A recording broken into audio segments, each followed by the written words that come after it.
এগৰাকী অসমীয়া যুৱকৰ আজি এটা জীৱন সংগ্ৰাম দেখুৱাম। মাত্ৰ ৭০ টকালৈ এইখন মহানগৰীলৈ আহিছিল নলবাৰীৰ এজন যুৱক।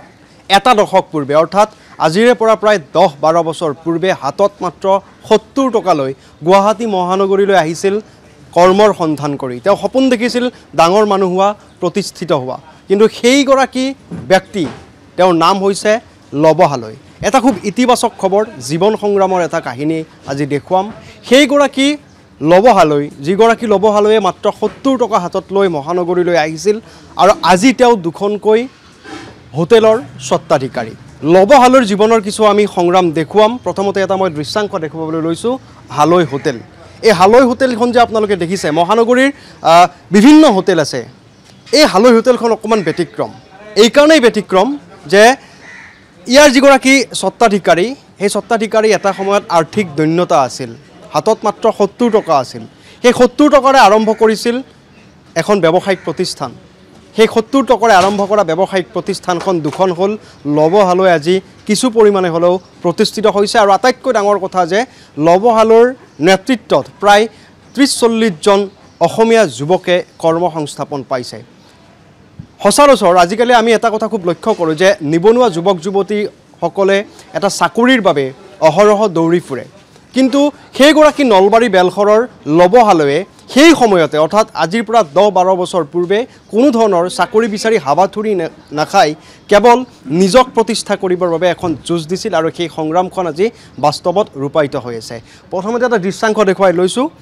এয়া হৈছে ভঙাগড়ৰ হালৈ হোটেল আৰু ইয়াত দৈনিক বহুত মানুহৰ সমাগম হয় আৰু এইবাবেই সমাগম হয় যে এই হোটেলখন অকণমান ব্যতিক্ৰম। ইয়াত কোনো উন্নতমানৰ আন্তঃগাঁথনি নাই, এইখন কোনো ষ্টাৰ কেটেগৰীৰ হোটেল নহয়। কিন্তু ইয়াৰ ব্যতিক্ৰম আৰু বিশেষত্ব এটাই যে ইয়াৰ খাদ্য আৰু ইয়াৰ খাদ্যৰ যিটো গুণাগুণ, খুব থলুৱা খাদ্যৰে যিসকল আচলতে গ্ৰাহক আছে সেই গ্ৰাহকক আমোদ দিবলৈ সক্ষম হৈছে, গ্ৰাহকৰ মন জয় কৰিবলৈ সক্ষম হৈছে আৰু আপুনি যেতিয়াই আহিব গ্ৰাহকৰ যথেষ্ট পৰিমাণে ভিৰ দেখা পাব। মই কিছু স্বত্বাধিকাৰী লৱ হালৈ ডাঙৰীয়াৰ লগত কিছু কথা পাতিবলৈ মই চেষ্টা কৰিম। আজিৰ পৰা আপুনি ১০-১২ বছৰ পূৰ্বে গুৱাহাটী মহানগৰীলৈ আহিছিল ৭০ টকা এটা হাতত লৈ আৰু আজি আপুনি দুখনকৈ ব্যৱসায়িক প্ৰতিষ্ঠানৰ স্বত্বাধিকাৰী। এই যিটো আপোনাৰ সংগ্ৰাম, খুব এটা মধ্যবিত্ত পৰিয়াল, নিম্ন পৰিয়ালৰ পৰা আহি আজি আপুনি কিছু পৰিমাণে হ'লেও প্ৰতিষ্ঠা হৈছে, কি ক'ব?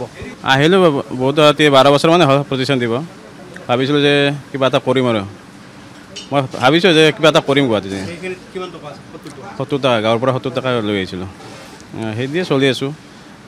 এতিয়া বৰ্তমান ২০টা মানৰ ওপৰত কৰ্মচাৰী আছে, দুখন মিলি গোটেইকেইটা অসমীয়া ল'ৰাকে সংস্থাপন দি আছে।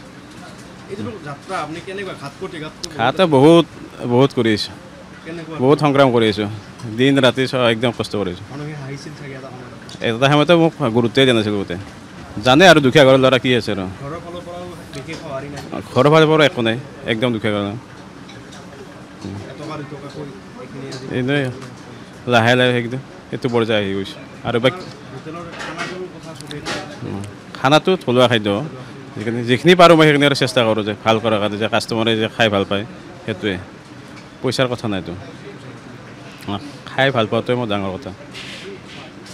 আচলতে ক'ব লাগিব যে যিটো থলুৱা আচলতে যি খাদ্য, সেই থলুৱা খাদ্যৰ সমাহাৰ ঘটে এইখন আচলতে হোটেলতে। আৰু মই পূৰ্বতেও কৈছোঁ যে এটা সংগ্ৰাম আছে। তেওঁ মানুহে হাঁহিছিল এটা সময়ত যে মাত্ৰ ৭০ টকাৰে তেওঁ কি জীৱিকা কৰিব, গুৱাহাটী মহানগৰীৰ দৰে এটা যান্ত্ৰিকতাৰ ঠাইত আহিছিল আৰু আজি তেওঁ লব্ধ প্ৰতিষ্ঠা হ'বলৈ তেওঁ সক্ষম হৈছে। দাদা, ইয়ালৈ সদায় আহে নেকি আপুনি? ভাল লাগে, ভাল লাগে নাই খানাটো ভাল, খুব ভাল।